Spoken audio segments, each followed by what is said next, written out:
being authentic and maintaining integrity over how you're presenting your organization and what your values are, who your stakeholders are, and how you rank them in terms of priority. To me, that's really important. And I sort of resist this idea of everybody fitting into the same box. ESG has exploded into compliance and business consciousness in 2021. Join Tom Fox, the voice of compliance, on the ESG report and learn about sustainability risks, opportunities, and issues that business leaders and compliance professionals need to know about regarding ESG. Hello, everyone. This is Tom Fox back for another episode. And today I have back with me David Simon, partner at Fuller & Lardner. And we're going to talk about an article he posted in LinkedIn earlier, or rather last month, called The G in ESG.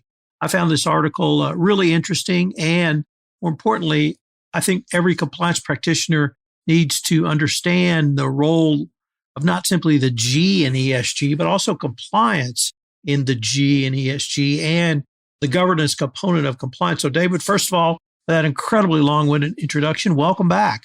Thanks. Good to be with you, Tom.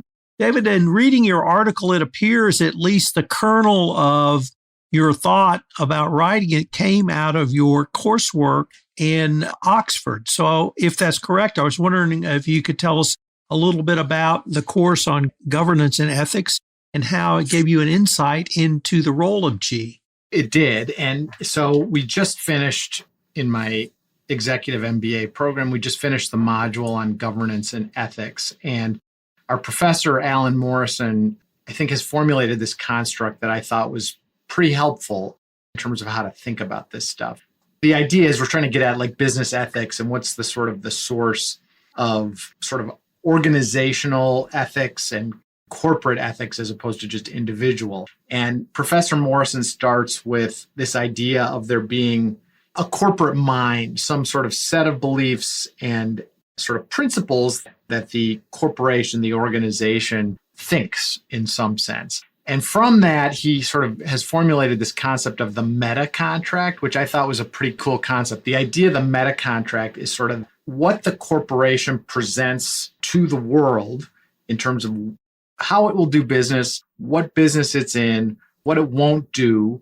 And I think it sort of encompasses this sort of broad notion of corporate culture and the brand and how the organization sort of ultimately presents itself to the world. And he calls this the MetaContract, right? So this is the idea is what the corporate mind presents publicly as to what this organization is all about is its MetaContract. It's sort of who it is, what it's not. And then, from that, the idea of governance is how well or poorly does the company adhere to its MetaContract, right? Does it behave in the way it presents itself to the world as sort of its brand, its culture, its reason for existing? So governance then is this idea of what do we do as a company to ensure that we're operating the way we say we're going to operate?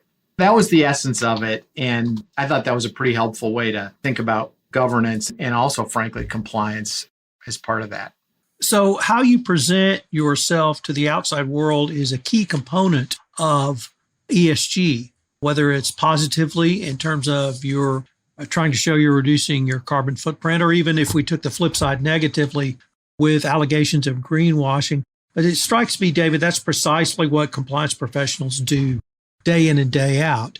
First of all, they do a risk assessment, and then from there, of course, set up a risk management strategy. But it's a continual process of monitoring, adjusting, calibrating, reporting those results both up and down the chain. So that was one of the insights I had in reading your article, that if we took it up from the level of the specificity of compliance and really moved into the MetaContract concept, we're moving more towards culture and perhaps even ethical values of the corporation. Would that be a fair assessment? Yeah, I think that's right. And so the thing that I'm really most interested in, right? So all compliance professionals know, right, that things like culture, tone at the top are really critically important in terms of making sure that the company adheres to its MetaContract, that it behaves the way it says it's going to behave, that it behaves consistently with its values. What I'm about to say doesn't take anything at all away from that. I think those are critical concepts, and who you hire and who you promote and those sort of key culture issues are really important. But I also think things like procedures and internal controls become incredibly important. And I do think that's sort of the thing that compliance professionals are best at, in terms of like, okay, we can create a culture, we can promote a culture, we can make sure we're saying the right things, we can make sure we're sort of living out our values at an executive level and a senior management level. But as a company gets bigger and sprawls and has people in all kinds of different parts of the world, particularly in this time of COVID and no travel, what are we doing as an organization to make sure to prevent the rogue employee from doing something that undermines that MetaContract? And that's, to me, where the idea of the procedures and internal controls becomes so important, and an area where I think is not getting as much attention in the ESG space as it warrants. The other thing that struck me may even be almost philosophical, but by using the MetaContract, my concern was people would simply see this as a legal construct. Like, oh, it's a contract, just a piece of paper, and people have agreed to it. But it's really much broader than that. And do you think using the words MetaContract would actually either negatively impact the concepts behind it? The other thought I had was, this is something lawyers like us can embrace. And, oh yeah, it's a contract, but it's a contract in the way we're going to deal with people. And I know this is an audio only podcast, so those not watching on video will not see me putting my hand out and shaking it up and down, because it's basically your word. And that struck me as an incredibly important concept. And if I could even tie it in a different way, I heard David Baldacci do a course on writing once, and they asked him to talk about brand. And he said, everyone has brand wrong. They think of that as, well, that's your image, what you do. It's like, no, brand is your word. And as a writer, your word is, I write thrillers, I'm going to write a thriller. And if you pick up a Baldacci, you expect to read a thriller. Now, I can change that, but I have to tell you I'm going to change that. So this Baldacci is a rom-com. And that struck me, and I kind of tied those two to the article you wrote, because the MetaContract could almost be seen as the corporation's word. Would that also be fair? Yeah, I really like that, Tom. It's an interesting way to think about it. And I actually do worry a little bit about, now that the word meta has kind of been appropriated too. So now everybody's thinking like, Oculus headsets and some sort of cartoon reality. And I don't think that's really what we're talking about. So I think I like the idea of the word. Another sort of word that came to my mind as you were talking was the idea of maybe a covenant, right? I mean, I don't want to get overly biblical on everyone here, but I mean, that has a level more of a deeper, kind of more fundamental agreement or representation than maybe contract does. But I think getting at the same thing, I think that's really it. It's your word about who you are as a writer in Baldacci example, or as a corporation in our world. So we now have multiple stakeholders, really, for every corporation. In the kind of Milton Friedman world, we had shareholders. And on the statement on the purpose of a corporation by the Business Roundtable, we have at least 5 stakeholders. There may be additional beyond that. But how do we really not so much assess the different views of those stakeholders, but how do we incorporate each one of those stakeholders? Is it through sitting down with them and engaging in dialogue to see what's important? Because a shareholder may be different than an employee, may be different than a third party, may be different than a customer, or the people, localities where we're doing business, all of those different types of stakeholders. But it seems like we're juggling a lot of different interests in ESG now. How would you help a company think through that?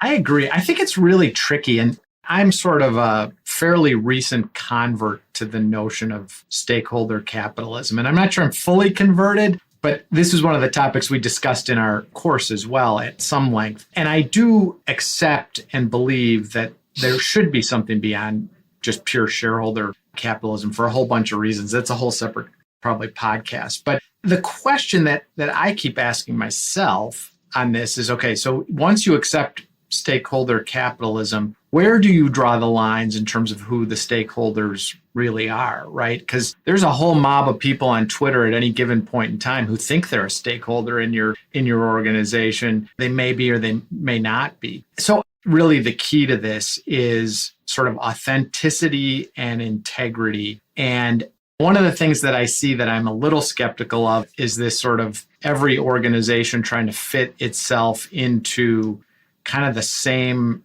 ESG vision or model. I don't think every business organization is or should be the same in that respect. They all have different MetaContracts and we have different expectations of them depending on how they present themselves externally.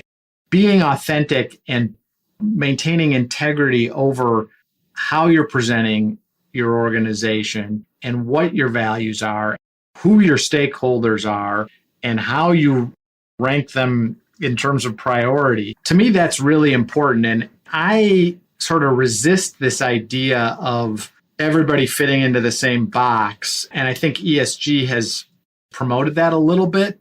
I think you're seeing kind of a follow the leader, check the box, fit into a construct approach from some organizations that I think is bound to fail because I don't think it really represents their true MetaContract. So I think this is a very individualized exercise, and I think it's important for company leadership and companies to be really honest and look at who they are, what they want to be, what they aspire to be. And, there are all kinds of strategic questions embedded in that as well. But from just an ESG perspective, authenticity and integrity to me are really two key concepts.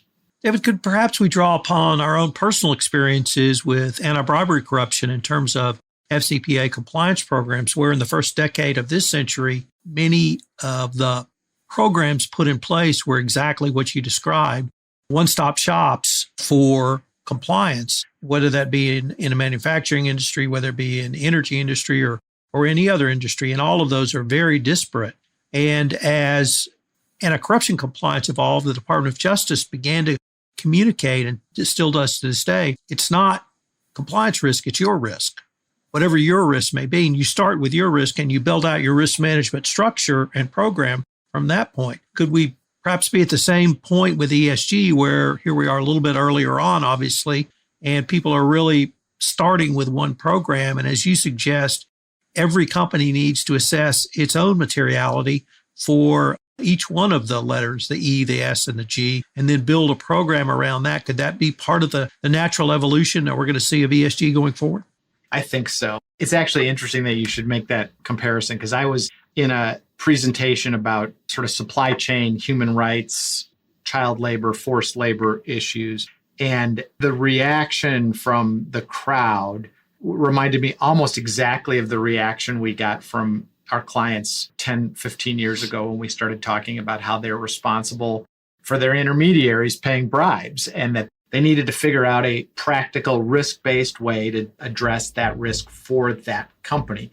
A lot of that was happening in this recent discussion I had of like, well, wait, you really expect me to know what my suppliers are doing and how is that realistic? And it's so aspirational and far-fetched. I mean, you probably remember having similar conversations with your clients about bribery and third parties, like we can't possibly control what they do. And so it really struck me exactly to your point that this is, particularly with respect to this sort of the S piece, and to the extent it relates to forced labor and human rights issues, we're at a very early stage. I do think that the FCPA and anti-bribery sort of structures that have developed over the years are really helpful for these other areas of ESG as well. I think the level of sophistication of policies, procedures, controls, third-party intermediary programs, cash control issues, all the stuff that lots of people have been spending a lot of time over the last decade on in the bribery world, provide some really good frameworks for some of these other issues that are now becoming higher priorities. And we have the benefit of enforcement authority guidance, as you say. DOJ and SEC have been really helpful, I think, in advancing those discussions and advancing the thinking on controls and procedures and what's expected and what's reasonable and how to tailor it to specific company risk. So sort of a long-winded way of saying I totally agree. We are at an early stage in the ESG world, but I do think the FCPA and anti-bribery world provides a good roadmap. I mean, obviously this stuff needs to be adapted, but the core concept that you flagged of being risk tailored and focused on your particular company's risk, I think is really important. There's one paragraph in your article, and we're going to link to David's article in the show notes. And I want to read it because I want to ask you some questions. And the paragraph reads, quote, corporate governance then is simply how closely a firm's operations conform to its MetaContract. What structures, controls, policies, and procedures does it have in place to ensure it does business in a way that it publicly professes it will do so? How effectively do those structures, controls, policies, and procedures operate in the real world? And David, in rereading that paragraph, it struck me that it allows corporate governance literally at the top of an organization, such as a board of directors, to make fairly general statements about the MetaContract or culture or ethics in the company. But then it details lower down the organization how you would bring in a way to assure compliance with that corporate governance.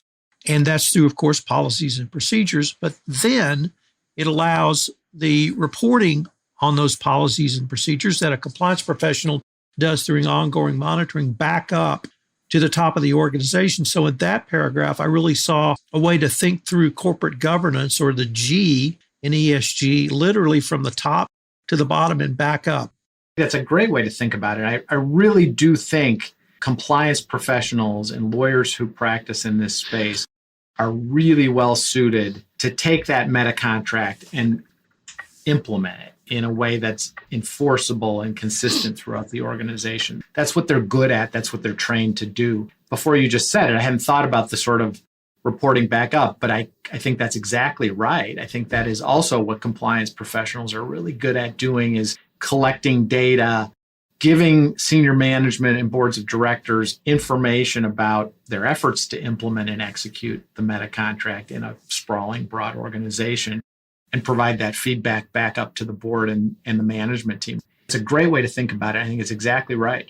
So I'd like to maybe end our discussion by referring to your penultimate paragraph in the first sentence of that paragraph, which says, quote, any regulatory or legal violation is a failure of corporate governance. And you go on to cite a couple of failures, but that to me almost reframed the issue and put the G in a very important stead.